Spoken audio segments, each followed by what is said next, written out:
जय श्री कृष्ण दोस्तों, जय श्री कृष्ण। श्रीमद् भगवत गीता का तीसरा अध्याय। ओम श्री कृष्णाय नमः। तीसरे अध्याय में कर्म योग के बारे में बताया गया है। अर्जुन वाच्य, पहला श्लोक अर्जुन का है।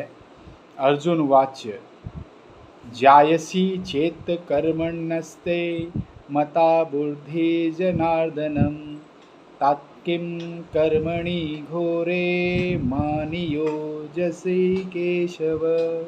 इसमें अर्जुन भगवान कृष्ण से पूछ रहे हैं, हे केशव, यदि आपको कर्म की अपेक्षा ज्ञान श्रेष्ठ मान्य है तो फिर हे केशव मुझे आप ऐसे भयंकर कर्म में क्यों लगा रहे हैं। ये अर्जुन के मन में एक प्रश्न उत्पन्न होता है कि भगवान क्यों मुझे इससे भयंकर युद्ध करने के लिए बोल रहे हैं। आगे अर्जुन पूछते हैं, व्यामि श्रेणेव वाक्येन बुद्धिम मोहसी मे तदेकं वद निश्चित्य येन श्रेयो ह्यमात्मनाम्। इसमें आप मिले हुए मेरे वचनों से मेरी बुद्धि को मानो मोहित कर रहे हैं। अर्जुन बोल रहे हैं कि आप मेरी बुद्धि को मोहित कर रहे हैं, इसीलिए उस एक बात को निश्चित करके कहिए जिससे मैं कल्याण को प्राप्त हूँ। इसमें अर्जुन पूछ रहे हैं भगवान से कि आप कृपया मुझे एक चीज़ बताइए कि जिस रास्ते पे मैं चल सकूँ। अब आगे भगवान उसका प्रत्युत्तर देते हैं उनके प्रश्नों का। श्री भगवान उवाच में, लोकेऽस्मिद्विद्या निष्ठा पुरा प्रोक्त मया नघ ज्ञानयोगेन सांख्यानां कर्मयोगेन योगिनाम्। इसमें भगवान श्री कृष्ण बताते हैं अर्जुन कि सर्वव्यापक अनंत चेतन अर्थात सच्चिदानंद परमात्मा जो परमात्मा है उसको प्राप्त करने वाले जो मनुष्य है उनकी दो प्रकार से उसकी निष्ठा होती है। उनके द्वारा दो प्रकार से निष्ठा की गई है पहले भी। जैसे जो मनुष्य तत्व ज्ञान अर्थात जड़ चेतना तत्व का ज्ञान प्राप्त करके सच्चिदानंद घन परमात्मा को प्राप्त करना चाहते हैं, वे अपने पारिवारिक व सामाजिक उत्तरदायित्व का त्याग करके अपनी बुद्धि केवल सच्चिदानंद घन परमात्मा में स्थिर कर देते हैं। इसमें भगवान बता रहे हैं कि दो प्रकार की निष्ठा पहले से चली आ रही है जो भगवान परमात्मा को प्राप्त करने के लिए। इसमें पहली निष्ठा जो है, जो पहला मार्ग है वो ये है कि जैसे तपस्वी एक सब कुछ त्याग कर, अपना सर्वस्व त्याग कर परमात्मा में के साधना में लीन हो जाते हैं, तो वो एक मार्ग है जिसमें वो सारे संसार के सुखों का, भोगों का, सब चीज़ का त्याग करके वो परमात्मा में ही स्थिर हो जाते हैं।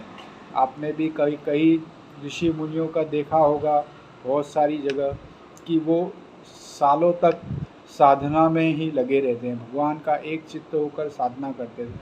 उन्हें संसार की किसी भी वस्तु का मोह नहीं होता है, सारी वस्तु को त्याग कर वो बैठे होते हैं। इसके बाद भगवान कहते हैं दूसरी निष्ठा वाले मनुष्य सर्वव्यापक अनंत चेतन अर्थात परमात्मा को अपना उत्पत्ति करता, पालन करता और संहार करता मानते हैं।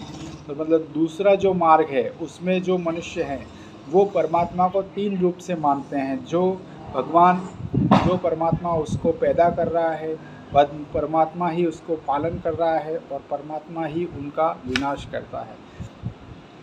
और मानकर उन परमात्मा के आज्ञा के अनुसार इन तीनों उत्पत्तिकर्ता, पालनकर्ता और संहारकर्ता मानकर उन परमात्मा की आज्ञा के अनुसार अपने धर्मानुसार शास्त्र विहित कर्तव्य कर्मों को केवल उन परमात्मा की सेवा भाव से करते हुए अपने पारिवारिक व सामाजिक उत्तरदायित्वों का पूर्ण रूप से निर्वाह करते हैं।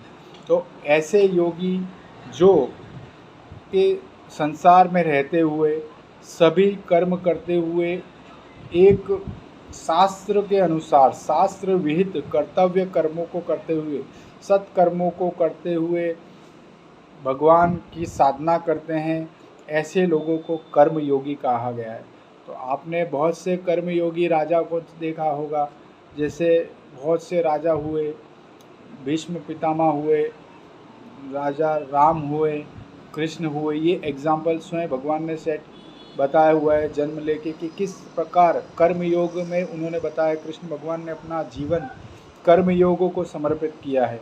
वो पूरे जीवन कर्म करते हुए जीते हैं, जिसे बचपन से लेके जवानी बुढ़ापे तक वो सारे अपने जो कर्म है पूरे करते हैं। वो बच्चों की तरह बचपन में खेलते भी है, शरारत भी करते हैं, फिर वो अपने कर्तव्य को समझकर दुष्टों का नाश भी करते हैं, फिर वो राज्य भी चलाते हैं, फिर अपनी प्रजा का पालन भी करते हैं, फिर उसके बाद अपने पारिवारिक पत्नी का बच्चों का भी पालन करते हैं। सारी जवाबदारियों को पूर्ण करते हुए फिर लास्ट में धर्म की स्थापना के लिए धर्म का काम भी करते हैं।